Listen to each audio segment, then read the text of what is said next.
Salam Bapak Ibu yang terkasih dalam Kristus Yesus. Kita jumpa lagi dalam minggu 14 setelah Trinitatis hari ini. Sebelum kita mendengarkan firman Tuhan, kita bersatu dalam doa. Damai sejahtera Allah yang melampaui segala akal dan pikiran, itulah yang memelihara hati dan pikiranmu dalam Kristus Yesus Tuhan. Amin. Saudara terkasih, firman Tuhan untuk kita pada minggu ini diambil dari Pengkhotbah 2 ayat 4 sampai ayat 11. Demikian firman Tuhan. Aku melakukan pekerjaan-pekerjaan besar, mendirikan bagiku rumah-rumah, menanami bagiku kebun-kebun anggur. Aku mengusahakan bagiku kebun-kebun dan taman-taman, dan menanaminya dengan rupa-rupa pohon buah-buahan. Aku menggali bagiku kolam-kolam untuk mengairi, dari situ tanaman pohon-pohon muda. Aku membeli budak-budak laki-laki dan perempuan, dan ada budak-budak yang lahir di rumahku. Aku mempunyai juga banyak sapi dan kambing, domba, melebihi siapa yang pernah hidup di Yerusalem sebelum aku. Aku mengumpulkan bagiku juga perak dan emas, harta benda raja-raja dan daerah-daerah. Aku mencari bagiku biduan-biduan dan biduanita-biduanita, dan yang menyenangkan anak-anak manusia, yaitu banyak gundik. Dengan demikian, aku menjadi besar, bahkan lebih besar daripada siapapun yang pernah hidup di Yerusalem sebelum aku. Dalam pada itu, hikmatku tinggal tetap padaku. Aku tidak merintangi mataku dari apapun yang dikehendakinya, dan aku tidak menahan hatiku dari sukacita apapun, sebab hatiku bersukacita karena segala jerih payahku. Itulah buah gejala jerih payahku, segala jerih payahku.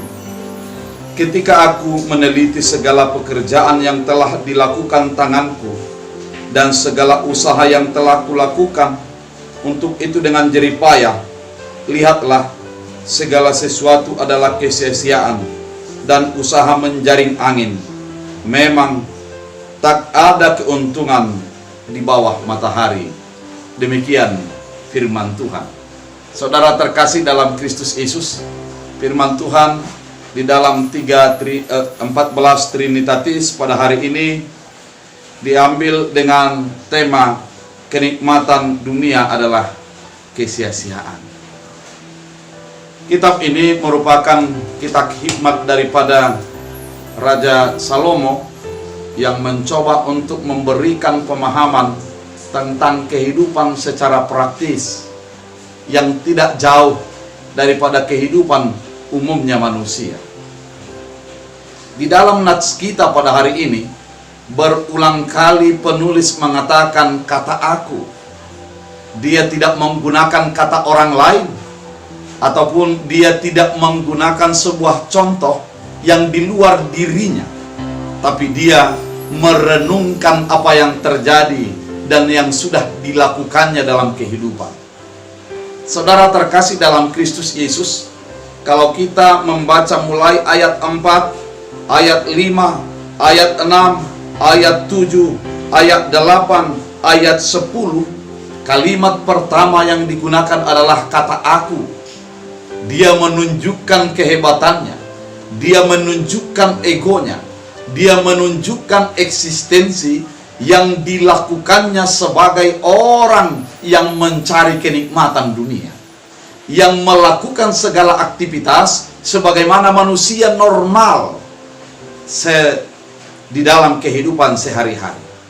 Saudara terkasih dalam Kristus Yesus, Pengkhotbah mengatakan, aku melakukan pekerjaan-pekerjaan besar. Dia melihat sebuah pekerjaan yang besar yang sudah dilakukannya, yaitu mendirikan rumah-rumah, menanami kebun-kebun anggur. Secara normal, sebagai manusia pasti menginginkan agar dirinya membangun rumah, memiliki pekerjaan, memiliki penghasilan, yaitu dengan apa yang sudah ditanam dan dilakukannya. Pada ayat 5, dia mengatakan ketika dia sudah mendirikan rumah, membuat kebun-kebun anggur, dan dalam ayat 5 mengusahakan bagiku kebun-kebun dan taman-taman. Artinya dia berupaya. Mari kita bayangkan betapa banyak upaya yang dilakukannya, betapa lelah dia untuk melakukan apa yang sudah dilakukannya, yang sudah dikerjakannya tersebut. Kemudian dia juga menata kehidupannya dengan kolam-kolam untuk mengairi tanam-tanaman pohon-pohon muda. Dan dia juga membeli budak-budak laki-laki maupun perempuan, bahkan oleh karena hartanya, oleh karena banyaknya yang dimilikinya, sampai kepada budaknya memiliki keturunan di rumahnya sendiri. Dalam ayat 8 dia mengatakan, pengkhotbah mengatakan, aku mengumpulkan bagi cukup perak dan emas. Ternyata dia bukan hanya untuk menanam dan menanam, ternyata dia berhasil karena dia mampu untuk mengumpulkan perak dan emas. Benda-benda raja juga dimilikinya. Mencari biduan-biduan dan juga memiliki biduanita-biduanita yang menyenangkan anak laki-laki, yaitu memiliki gundik juga. Artinya secara kepuasan apa yang sudah dikerjakannya, apa yang sudah dirancangkannya, apa yang dilakukannya memiliki hasil yang sangat luar biasa, karena dia mampu untuk memperkaya diri, menanam sesuatu yang lebih daripada orang-orang di sekitarnya. Bahkan di dalam firman Tuhan sangat jelas dia katakan pada ayat 9, dengan demikian aku menjadi besar, bahkan lebih besar daripada siapapun yang pernah hidup di Yerusalem. Dia melihat bahwa upaya yang dilakukannya menjadikan dia besar, melebihi daripada orang-orang di Yerusalem. Hal ini mengingatkan betapa dahsyatnya hasil upaya yang dilakukannya, betapa indahnya yang dibuatnya, dirancangnya untuk kehidupannya. Dan ayat 10, ketika dia sudah memiliki segala sesuatu, ayat 10 dia terangkan dengan jelas lagi, ditekankannya bahwa aku tidak merintangi mataku dari apapun yang dikehendakinya, dan aku tidak menahan hatiku dari sukacita apapun, sebab hatiku bersukacita karena jeripayahku. Dia bersukacita oleh karena jeripayahnya. Dia tidak menahan diri untuk bersukacita, karena itu adalah merupakan sebuah kepuasan tersendiri bagi dirinya. Namun dari upaya, hasil, dan memuaskan diri tersebut, ada sebuah kesimpulan yang merupakan tekanan pada firman Tuhan yang menjadi tema di dalam firman Tuhan pada saat ini, yaitu kenikmatan duniawi adalah kesia-siaan. Di sini dikatakan oleh firman Tuhan, saudara terkasih, ketika aku meneliti segala pekerjaan yang telah dilakukan tanganku. Kalimat ini merupakan sebuah perenungan atas apa yang sudah dilakukan. Karena dia mengatakan, ketika aku meneliti apa yang dilakukan oleh tanganku. Meneliti berarti ada sebuah perenungan, ada sebuah evaluasi diri, ada sebuah hal-hal yang menjadi di feedback ke belakang, umpan balik ke belakang atas apa yang sudah dilakukan dalam kehidupan ini. Merenungkan pekerjaannya, merenungkan kenikmatan duniawinya, merenungkan sukacitanya, merenungkan harta yang dimilikinya, maka dia sampai kepada sebuah kesimpulan yang mengatakan, lihatlah, segala sesuatu adalah kesia-siaan. Kalimat ini merupakan sebuah perenungan bagi orang yang sudah besar, yang melebihi kebesaran daripada orang-orang pada umumnya di Israel, melebihi orang-orang pada umumnya di Israel, di Yerusalem.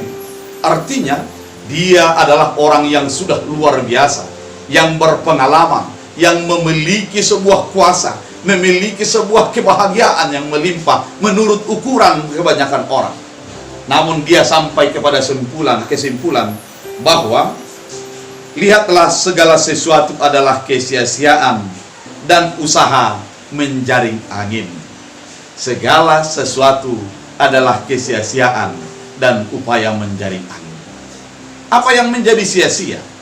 Kalau kita hanya membaca pada ayat 4 sampai kepada ayat 11, kita tidak akan memahami dengan jelas apa yang sia-sia tersebut.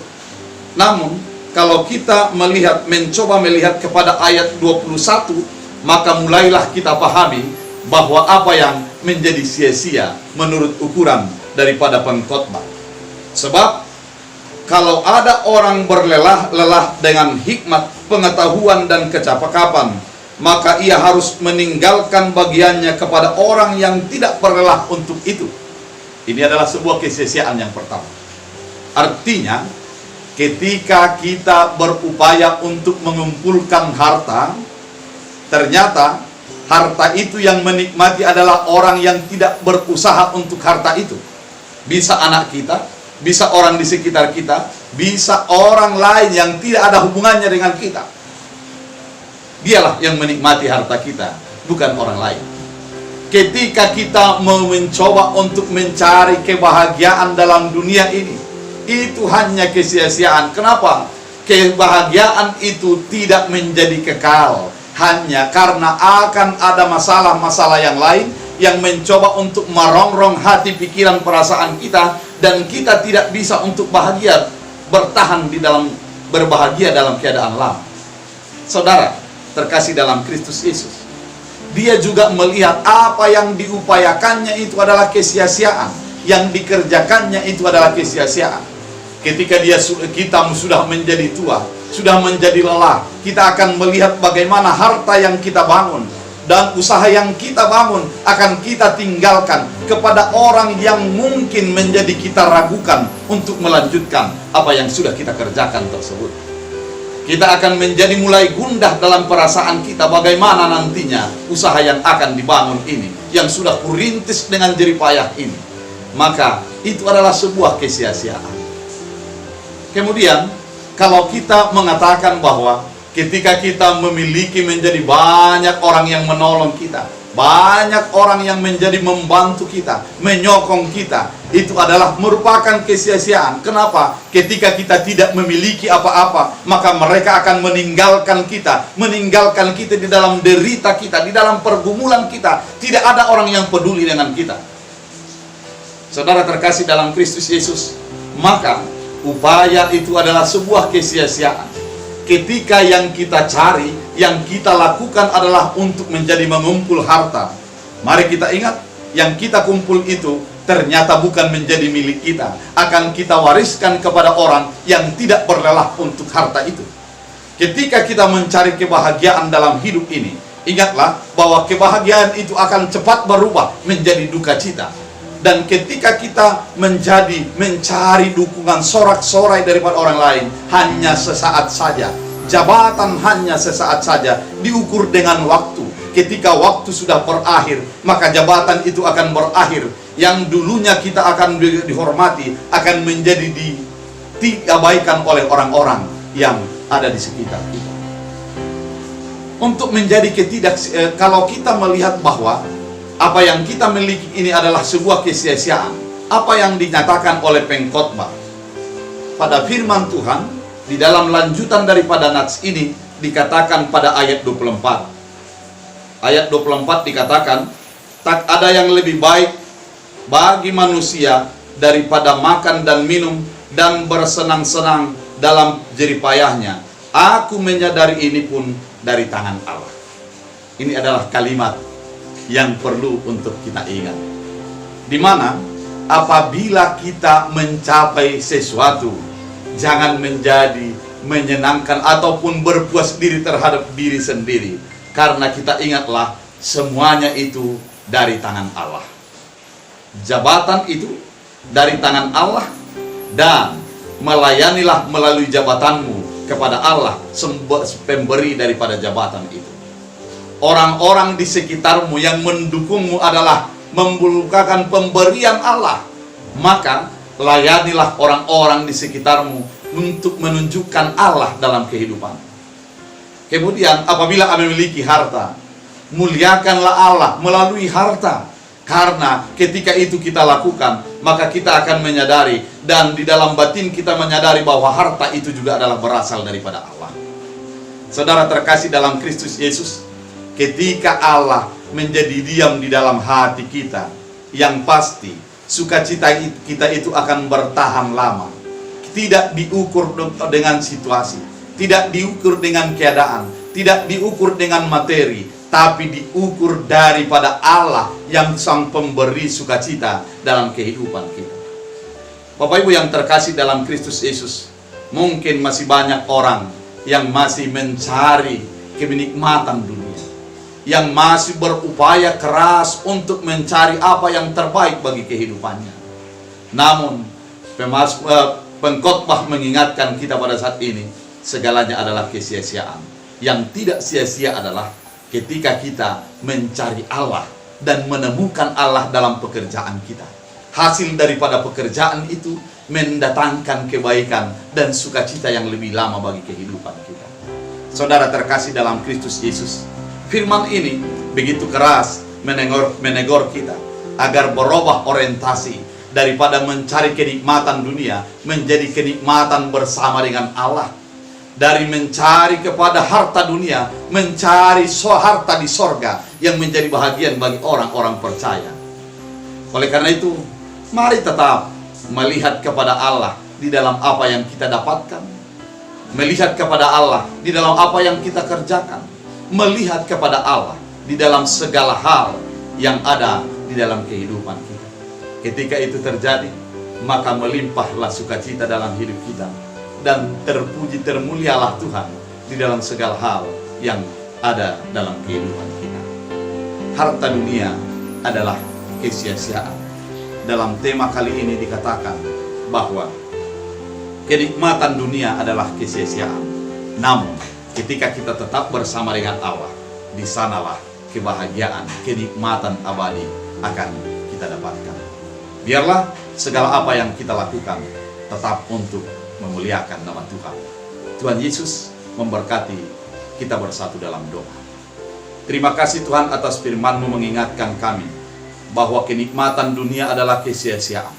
Namun ketika kami menikmati karunia daripada Allah, menikmati pemberian daripada Allah, di sanalah kami akan merasakan keabadian daripada kenikmatan daripada Allah. Terima kasih Bapa. Apabila ada di antara kami masih berorientasi kepada dunia, jadikan kami berorientasi kepada Allah. Dalam Kristus Yesus Tuhan, kami berdoa mengucap syukur. Amin. Tuhan Yesus memberkati.